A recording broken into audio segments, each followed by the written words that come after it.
বিসমিল্লাহির রহমানির রহিম। HD land সার্ভের পক্ষ থেকে আমি সার্ভেয়ার আব্দুর রাজ্জাক আপনাদের সবাইকে স্বাগত জানাচ্ছি। তো আজকে আমরা ভূমি জরিপ প্রশিক্ষণ নিয়ে আজকের আমাদের প্রথম পর্বের কিছু আলোচনা করব। সেটা হলো, আমাদের প্রথম পর্বের আলোচনা থাকছে যে আমাদের বাংলাদেশের যত বা পৃথিবীর যত ভূমি আছে বা জমি আছে, আমাদের মাপতে গেলে আমরা তিনটা সূত্র ব্যবহার করলে আমরা সারা পৃথিবীর যে কোনো জমি আমরা অবশ্যই মাপতে পারব। তো আমাদের ভূমি জরিপ প্রশিক্ষণের প্রথম শুরুতে আমাদের যে তিনটি সূত্র দরকার, সেই তিনটি সূত্র আমরা জেনে নেব। তো ভিউয়ার্স, চলে যাই আমরা সেই সূত্র তিনটেই। তো এখন আমাদের প্রথম 1 নম্বর সূত্রটি হচ্ছে যে আয়তাকার জমি, এরকম জমি যদি মাপতে যাওয়া হয় তো আমাদের কী সূত্র ব্যবহার করতে হবে সেটা আমরা আগে জেনে নেব। ধরেন জমিটা এরকম আছে, এখানে 50 ফিট, এখানে 40 ফিট, এখানে হলো 20 ফিট, এখানে 22 ফিট। তো ভিউয়ার্স, এরকম জমি যদি আমরা মাপতে যাই তবে আমাদের যে সূত্রটা প্রয়োজন হবে সেটা হলো আয়তাকার জমি।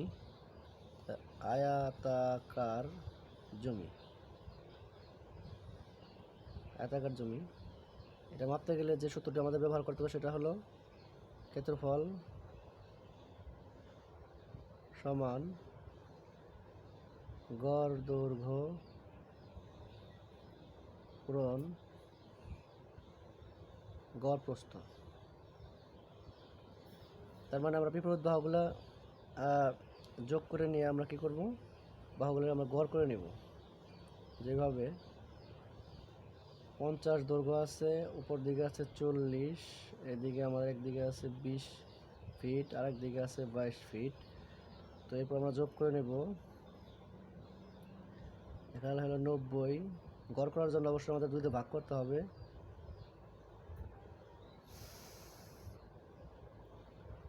এখানে আছে আমাদের 20 আর 22, 42, 2।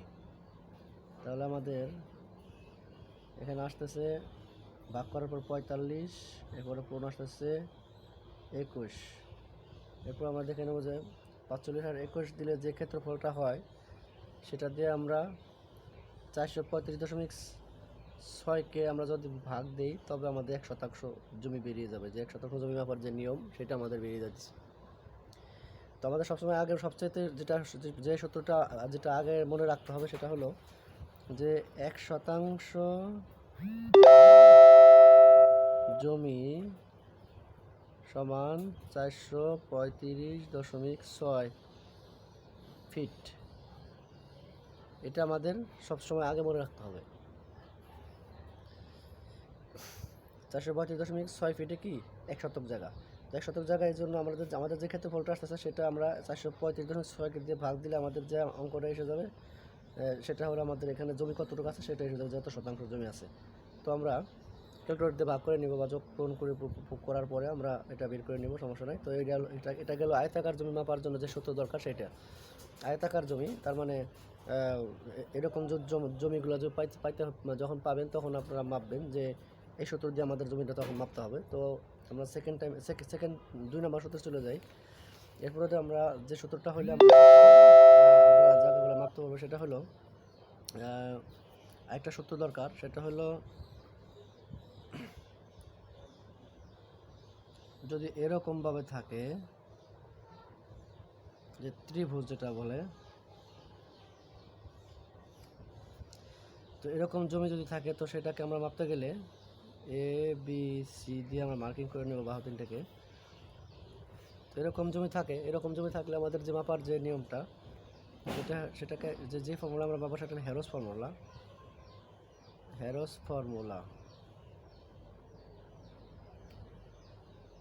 ফর্মুলায় আমাদের এই জমিটা মাপতে হবে। তো হেরস ফর্মুলার যে সূত্রটা আছে সেখানে আমাদের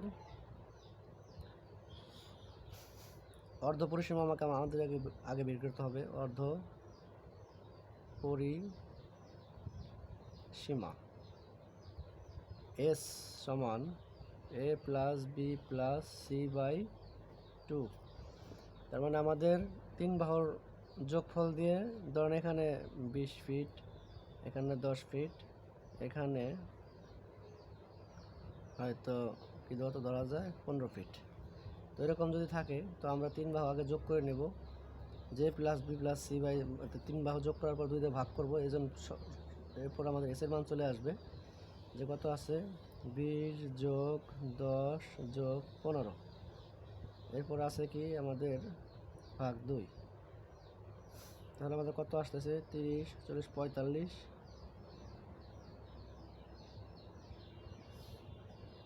ভাগ 2। তার মানে আমাদের 22.5 এসের মান। তো আমাদের এখন যেটা নাকি সূত্র আমাদের আসলে হ্যারোস ফর্মুলার যে আমাদের সূত্র চলে যায়, সূত্রটা হচ্ছে রুট ওভার এস পূরণ S minus A S minus B S minus C. তো এটা হলো আমাদের সূত্র। তো এটা আমাদের হ্যারোস ফর্মুলার সূত্র। তো আমাদের প্রত্যেকটার মান ওখানে এস এর মান যেটা আমাদের বের হয়েছে সেই এস এর মানটা দিয়ে আমরা সব জায়গায় এবং এর মান বির মান যেখানে আছে সব মান বের করার পর ক্যালকুলেশন করার পর আমাদের যে ফলটা আসবে বা ক্ষেত্রফলটা আসবে সেটা দিয়ে আমরা কি করব 435.6 দিয়ে ভাগ করব। তো এটা কিন্তু আমরা পূর্বে দেখাইছি যে আমরা এটা দিয়ে ভাগ করলে কত শতক জায়গা আছে ওই ত্রিভুজের মধ্যে, সেটা কিন্তু আমাদের জমিটা বের হয়ে। তার মানে আমরা বুঝলাম যে ত্রিভুজ আকৃতির জমি মাপতে গেলে আমাদের মূলত এই সূত্রটা ব্যবহার করতে হবে।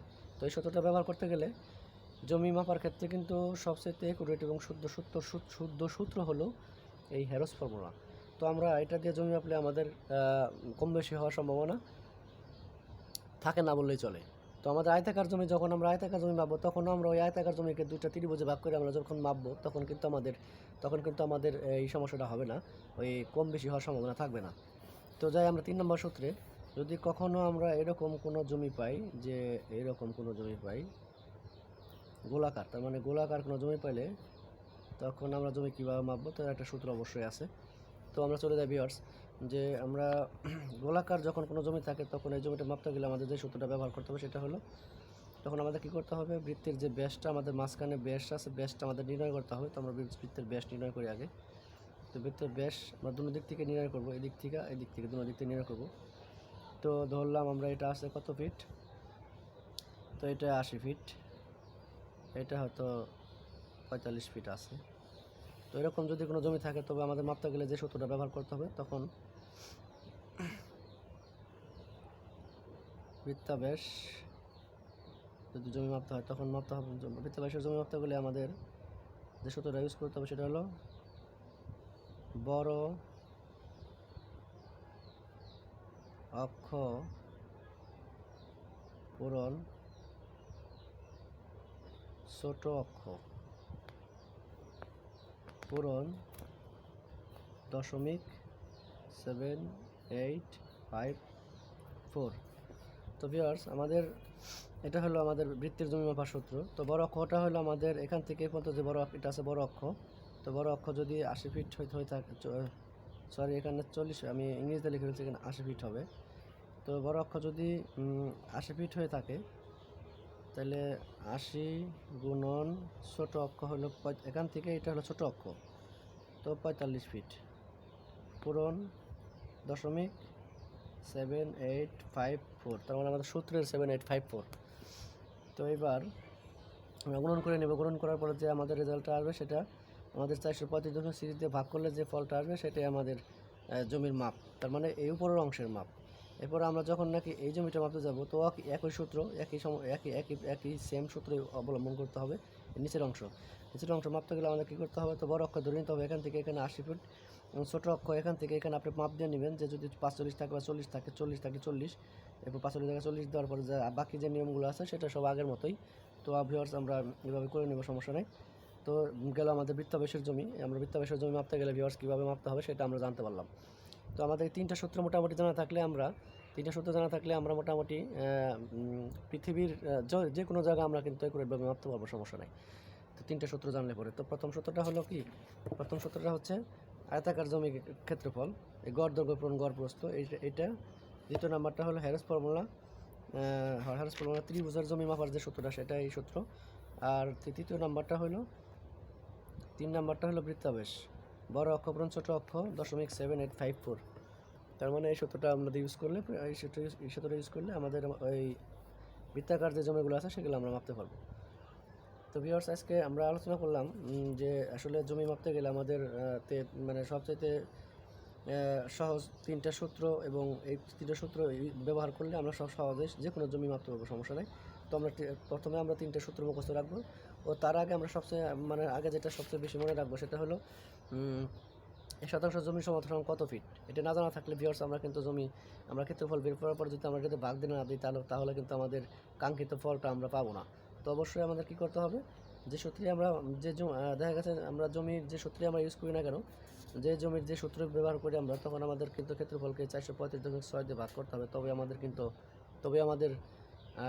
আমাদের কাঙ্ক্ষিত যে ফলটা আছে সেটা বেরিয়ে আসবে, যে কতটুকু জমি আসলে এখানে আছে।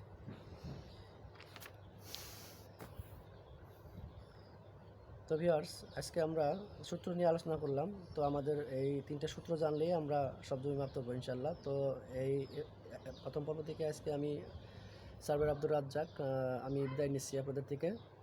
এসডি ল্যান্ডের পক্ষ থেকে সবাইকে আবার ধন্যবাদ জানিয়ে আজকে শেষ করছি। আল্লাহ হাফেজ।